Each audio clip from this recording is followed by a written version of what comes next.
Hello, hair സ്റ്റൈൽസിൻ്റെ പുതിയൊരു വീഡിയോയിലേക്ക് എല്ലാവർക്കും സ്വാഗതം. ഇന്ന് നമ്മളൊരു ഡ്രിങ്ക് റെസിപ്പിയാണ് ചെയ്യുന്നത്. അപ്പോൾ ഡ്രാഗൺ ഫ്രൂട്ട് വെച്ചൊരു സ്മൂത്തിയാണ് തയ്യാറാക്കുന്നത്. ഡ്രാഗൺ ഫ്രൂട്ട് എന്ന് പറഞ്ഞിട്ടുണ്ടെങ്കിൽ ഇപ്പോൾ എല്ലായിടത്തും കോമൺ ആണ്, വീടുകളിലൊക്കെ ഉണ്ട്. അതല്ലാന്നുണ്ടെങ്കിൽ ഷോപ്പുകളിലൊക്കെ അവൈലബിൾ ആണ്. അപ്പോൾ ഒരുപാട് ബെനിഫിറ്റ്സ് ഉണ്ട് ഇതിന്. റിച്ച് ആൻറ്റി ഓക്സിഡൻസ് ആണ്, പിന്നെ ബ്ലഡ് ഷുഗർ കുറയ്ക്കാനായിട്ട് ഹെൽപ്പ് ചെയ്യുന്നുണ്ട്, പിന്നെ ഇമ്മ്യൂൺ സിസ്റ്റത്തിനെ സ്ട്രെങ്തനും ചെയ്യുന്നുണ്ട്.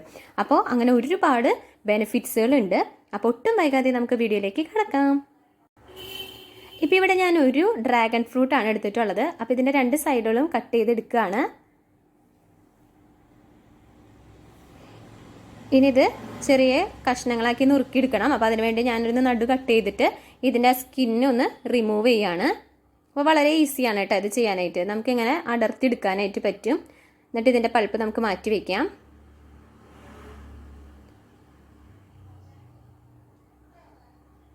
നല്ല ഭംഗിയാണല്ലേ കാണാനായിട്ട്. ഇതിൻ്റെ പിങ്ക് കളറും പിന്നെ വൈറ്റും ബ്ലാക്ക് കോമ്പിനേഷനൊക്കെ വളരെ ഭംഗിയാണ് കാണാനായിട്ട്. ഇതിൻ്റെ ഡ്രിങ്ക് ചെയ്ത് കഴിഞ്ഞ് വരുമ്പോഴും നമുക്ക് വളരെ ഭംഗിയായിരിക്കും കേട്ടോ. ഇനി ഇതിൻ്റെ തന്നെ വേറൊരു റെഡ് കളറായിട്ടും വരുന്നുണ്ട്.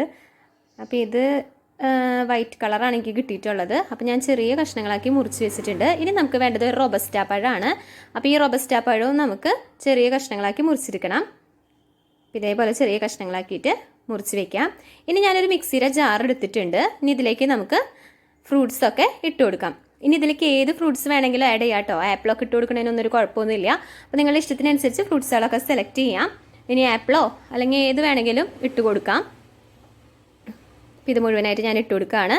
ഇനി ഇത് വേണമെങ്കിൽ കട്ട് ചെയ്ത് നമുക്കൊന്ന് തണുപ്പിച്ചിട്ട് ഇട്ട് കൊടുത്താലും നല്ലതാണ്. ഇപ്പോൾ തലേ ദിവസം കട്ട് ചെയ്ത് വെക്കുകയോ അങ്ങനെ എന്തെങ്കിലും ചെയ്ത് വെച്ച് കഴിഞ്ഞാൽ ഫ്രിഡ്ജിൽ വെച്ചിട്ടുണ്ടെങ്കിൽ നമുക്കതും തണുപ്പിച്ചിട്ട് യൂസ് ചെയ്യാം. ഇത് ഞാൻ മുഴുവനായിട്ട് ഇട്ട് കൊടുത്തു. ഇതിപ്പോൾ ഒരു റോബസ്റ്റാ പഴമാണ് കേട്ടോ, മുഴുവനായിട്ട് ചേർത്തിട്ടുണ്ട്. ഇനി നമുക്ക് പഞ്ചസാരയാണ് വേണ്ടത്. ഇതിപ്പോൾ ഞാൻ 1/4 കപ്പ് പഞ്ചസാരയാണ് ഇട്ട് കൊടുക്കുന്നത്. ഓരോരുത്തരുടെ മധുരത്തിനനുസരിച്ചിട്ട് നമുക്ക് മാറ്റങ്ങളൊക്കെ വരുത്താം. ഇനി ഇത് കുറവാണെന്ന് തോന്നുന്നുണ്ടെങ്കിൽ ഇത് അടിച്ചു കഴിഞ്ഞതിന് ശേഷം കുറച്ചും കൂടി ഇട്ട് കൊടുക്കണതിന് കുഴപ്പമൊന്നുമില്ല. അപ്പോൾ ഇതിലേക്ക് ഞാൻ 1/4 കപ്പ് പഞ്ചസാര ഇട്ട് കൊടുക്കുകയാണ്.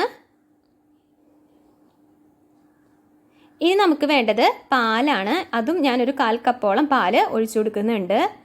അപ്പോൾ ഇത് ഞാൻ ഫ്രിഡ്ജിൽ വെച്ചിരുന്ന പാലാണ് കേട്ടോ.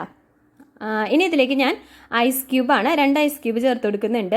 നിങ്ങൾക്ക് വേണമെന്നുണ്ടെങ്കിൽ ആ പാല് ഫ്രീസ് ചെയ്തതിന് ശേഷം ക്യൂബാക്കിയിട്ട് ഇട്ട് കൊടുക്കാം. ഇപ്പോൾ എനിക്ക് അങ്ങനെ ചെയ്യാനായിട്ട് പറ്റിയില്ല. അപ്പോൾ അതുകൊണ്ടാണ് ഞാൻ എക്സ്ട്രാ ഐസ് ക്യൂബ് ആഡ് ചെയ്തിട്ടുള്ളത്. ഇനി ഫ്രൂട്ട്സ് വെക്കുന്നതോടൊപ്പം തന്നെ പാലും തണുപ്പിച്ചിട്ട് ഇടുകയാണെങ്കിൽ കുറച്ചും കൂടി നല്ലതായിരിക്കും.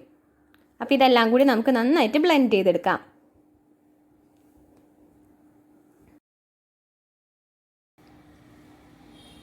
അപ്പോൾ നന്നായിട്ട് ബ്ലെൻഡ് ചെയ്തെടുക്കുകയാണ്. വളരെ ഈസിയാണ് കേട്ടോ നമുക്ക് ചെയ്യാൻ. പിന്നെ ഏത് ഫ്രൂട്ട്സ് വേണമെങ്കിലും ഇട്ടിട്ട് നമുക്ക് ഇതേപോലെ സ്മൂത്തി തയ്യാറാക്കി എടുക്കാനായിട്ട് പറ്റും. നമുക്ക് ഹെൽത്തിനും കുറച്ച് നല്ലതാണ്. ഇത് ഞാനിപ്പോൾ അടിച്ചെടുത്തിട്ടുണ്ട്. ഇനി ഇതൊരു ജാറിലേക്ക് മാറ്റി കൊടുക്കുകയാണ്.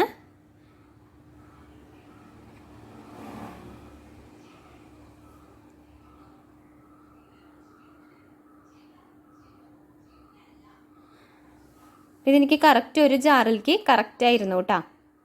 ഇത് മുഴുവനായിട്ട് ഞാൻ ഒഴിച്ചു കൊടുത്തിട്ടുണ്ട്. കണ്ടോ, നല്ല ഭംഗിയല്ലേ കാണാനായിട്ട്, ബ്ലാക്ക് ആൻഡ് വൈറ്റ്. അപ്പോൾ ഇതിലേക്ക് ഞാൻ ചെറിയ ചെറിയ കഷ്ണങ്ങളാക്കി മുറിച്ച് വെച്ചിട്ടുണ്ടായിരുന്നു. അപ്പോൾ അത് മേലയിൽ ഇട്ട് കൊടുക്കുകയാണ്. ഇനി ഇതിലേക്ക് മേലേക്ക് വേണമെങ്കിൽ നട്ട്സൊക്കെ ഇട്ട് കൊടുക്കുക. അങ്ങനെ ഇഷ്ടമുള്ളവർക്ക് അങ്ങനെ ചെയ്യാം കേട്ടോ. അപ്പോൾ വളരെ ടേസ്റ്റിയുമാണ്, ഹെൽത്തിയുമാണ്. അപ്പോൾ നമുക്ക് ഡയറ്റൊക്കെ ഫോളോ ചെയ്യുന്നവരാണെങ്കിൽ ഇതൊരു നേരം നല്ലതായിരിക്കും.